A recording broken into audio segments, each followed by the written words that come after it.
Entrevista Venevisión. Líder en opinión. Por tu canal independiente, Venevisión. Bueno, y tal como lo anunciamos, ya está aquí en el estudio compartiendo con nosotros el diputado ante la Asamblea Nacional en representación de la Unidad, Ángel Medina. Gracias por estar con nosotros. Gracias. Muy buenos días. Buen día. Buen día a todos. Sobre todo un día tan importante como hoy, en el cual se ha generado una expectativa en torno a lo que pudiera ser este proceso de diálogo y que ha propiciado el escenario la Comisión de UNASUR, y ellos pretenden que el diálogo se concrete el día de hoy. Primero quisiera saber si usted considera que el diálogo va a ser posible el día de hoy. Y la segunda duda que surge es cuál va a ser la ascendencia de este diálogo, porque se ha hablado de la oposición, así también como del oficialismo, de dos alas, el ala moderada y el ala de los radicales. Y precisamente cuando pensamos en el tema de las guarimbas y de las protestas de forma más contundente, pensamos en un ala radical por parte de la oposición, así como también se piensa en los colectivos armados, en los llamados colectivos armados, cuando se piensa en el ala radical del oficialismo. Yo quisiera saber si este diálogo de concretarse, ¿cuál pudiera ser el alcance que pudiera tener en los sectores radicales? Bueno, lo primero que tenemos que entender es por qué un diálogo y para qué un diálogo. Cuando comprendamos que el diálogo no es para darle espacios políticos a ninguna opción del país, y mucho menos para reforzar una posición política del país, sino que el diálogo debe entenderse como un mecanismo, como una manera para resolver los grandes problemas políticos, económicos y sociales que afronta hoy el país, especialmente los venezolanos. Cuando comprendamos que el diálogo es para alcanzar soluciones y no para reforzar posiciones, en ese momento el diálogo será productivo para todos los venezolanos y todos los venezolanos entenderán que el diálogo es necesario. Y lo digo ¿por qué? Porque hoy en Venezuela hay muchísimos problemas de carácter social.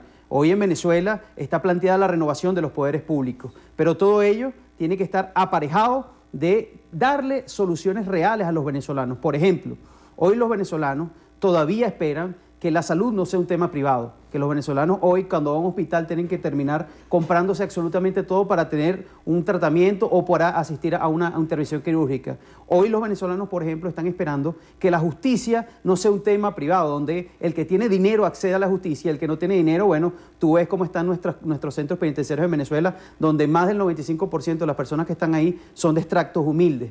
Hoy todavía los venezolanos están esperando cuál es el planteamiento de productividad que le vamos a dar para que no sigamos haciendo benditas colas para todo en todo lo largo y ancho de Venezuela, para la cola para la comida, cola para los alimentos, etcétera, etcétera. Cuando hablas de que existen dos oposiciones, no, yo creo que hay una oposición que ha venido manifestando, creo, de la forma más enérgica, diría, y en lo personal yo no estoy de acuerdo con el tema de las barricadas, pero esos venezolanos están haciendo una expresión de rabia, una expresión de frustración, una expresión que está ahí producto de que se sienten acosados, se sienten perseguidos, se sienten no escuchados. Y yo creo que el diálogo no tiene que dividirse entre radicales o no radicales, tiene que entenderse el diálogo para construir una Venezuela donde podamos entrar todos. No puedes plantearte un diálogo o no puedes plantearte una forma de gobierno donde tenga que desaparecer la mitad del país para tú poder gobernar. Y eso lo digo de lado y lado. Y por eso es que nosotros creemos que la agenda social es fundamental para empezar a resolver los problemas de la gente. Y la agenda social es el camino y la ruta si queremos tener un diálogo constructivo para Venezuela. De eso se trata el diálogo. Se trata de conseguir reales soluciones para esos venezolanos, sobre todo los más humildes, los más pobres, que todavía esperan que le hablen a ellos, y es la intención de la Mesa de la Unidad. Precisamente pensando en los temas centrales del diálogo, el presidente de la República, Nicolás Maduro, ha planteado dos aspectos centrales: la criminalidad y la economía. ¿Considera usted que estos son los temas prioritarios en nuestro país hoy? No solamente la criminalidad y la economía, lo hemos dicho, esto es un problema político, económico y social. Y yo creo que lo social y lo económico tiene que abordarse en el diálogo, pero también es un problema político. Y nosotros hemos dicho, tenemos que abrir y construir una comisión de la verdad, pero realmente una comisión de la verdad. Tenemos que afrontar el tema de que en Venezuela hay cuerpos paramilitares o cuerpos parapoliciales armados que han atacado a civiles, y eso hay que desmantelarlos con presencia de actores internacionales o de veedores internacionales. Tenemos que ir a la renovación de los poderes públicos. Por ejemplo, hay que nombrar un nuevo Contralor de la República. Aquí no se trata de los nombres, y que son muy, muy importantes, pero se trata de que el nuevo Contralor tiene que luchar contra la corrupción. Y ese es el logo y ese es yo creo que es el reto del nuevo Contralor de la República, sea quien sea, él tiene que luchar contra la corrupción. Y trasladándonos precisamente al escenario de los comités de postulaciones que hay ya instalados en la Asamblea Nacional y en el cual todavía no se han definido cuáles van a ser los diputados de la oposición que van a participar, se ha definido nombres el día de hoy en la sesión de la Asamblea.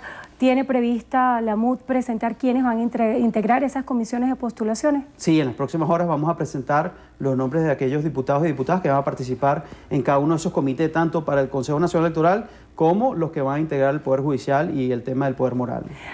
Cuando revisamos un poco, volviendo al tema del diálogo, la oposición plantea 4 temas medulares para la agenda del diálogo.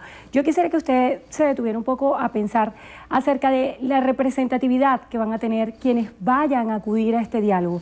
¿Quiénes irían en el caso de que se propicie el escenario de diálogo para hoy en representación de la MUD? ¿Quiénes asistirían? Bueno, asistirían los miembros de la Mesa de la Unidad Democrática, de los principales partidos políticos que ayer estuvieron reunidos con UNASUR, que en la anterior visita de UNASUR también estuvieron reunidos con él. Estarían nuestros gobernadores y estarían las principales figuras de la oposición venezolana. Estarían ahí representando el diálogo. Ahora, nosotros también hemos dicho que este diálogo, para ser sincero, tiene que haber un mediador, tiene que haber un tercero de buena fe acordado entre las partes, que hasta ahora no está muy claro. Lo hemos dicho, que este diálogo y este inicio del diálogo tiene que ser en cadena nacional para que el pueblo entienda y escuche y vea las posiciones claras de las distintas visiones de Venezuela, para que el pueblo entienda y vea que lo que estamos buscando es resolver el tema de la gran inconformidad que tienen la mayoría de los venezolanos sobre los temas de la vida, sobre el país que estamos teniendo, el país que tenemos, el país que vivimos hoy. Yo creo que ahí tenemos que apuntar. Y no se trata tanto de quiénes van, se trata de tanto de cuál es la agenda. Lo importante aquí es cuál es la agenda, qué vamos a discutir, qué problemas le vamos a resolver a los venezolanos cuando nos sentemos, dónde vamos a lograr que se refortalezca la democracia, cuándo vamos a lograr que en Venezuela la gran cantidad de inconformes que existen tengan respuesta y sean representados en un diálogo. A la luz de la política y como representante del Parlamento, ¿cuál pudiera decir usted que es la expectativa central que existe en torno a este diálogo? ¿Cuándo se pudiera definir que el diálogo dio un resultado positivo? Cuando tú tengas en Venezuela justicia que no sea pagada, cuando tú tengas en Venezuela que la violencia no sea el pan nuestro de cada día, cuando tú avances en la construcción de un país donde no te valoren por lo que tienes, sino por lo que eres, cuando la educación sea el principal motor y factor de progreso en Venezuela, cuando logremos crear condiciones para el trabajo digno y no el trabajo para vivir y comer, cuando logremos definitivamente que en Venezuela se valore las distintas posiciones. En ese momento, cuando entendamos el diálogo de esa forma, cuando entendamos el diálogo para resolver el problema de la inflación, del desabastecimiento, de la falta de gas, de la falta de luz, de la falta de medicamentos, cuando entendamos el diálogo de esa manera y cuando entendamos el diálogo como acciones concretas para resolver los problemas de los inconformes que estamos en Venezuela, entonces en ese momento el diálogo rendirá frutos, porque no se trata, repito, de darle aire o fortalecer una posición política. Se trata de fortalecer la esperanza y el bienestar de los venezolanos. ¿Usted cree que el diálogo se concrete hoy, en horas de la tarde? Se concretará en la medida que existan condiciones, se concretará en la medida que esto sea públicamente transparente para todos los venezolanos, se concretará en la medida que haya una agenda clara para discutir, debatir y lograr soluciones, y se concretará en la medida en que haya una voluntad del gobierno de asumir que estamos en una condición política, económica y social muy seria y que el único camino es el diálogo para encontrar soluciones para el bienestar de la gente. Bueno, le damos las gracias al diputado Ángel Medina, diputado ante la Asamblea Nacional en representación de la Unidad, por haber estado con nosotros hoy en Entrevista a Venevisión. Gracias. Muchas gracias. Bueno, y gracias.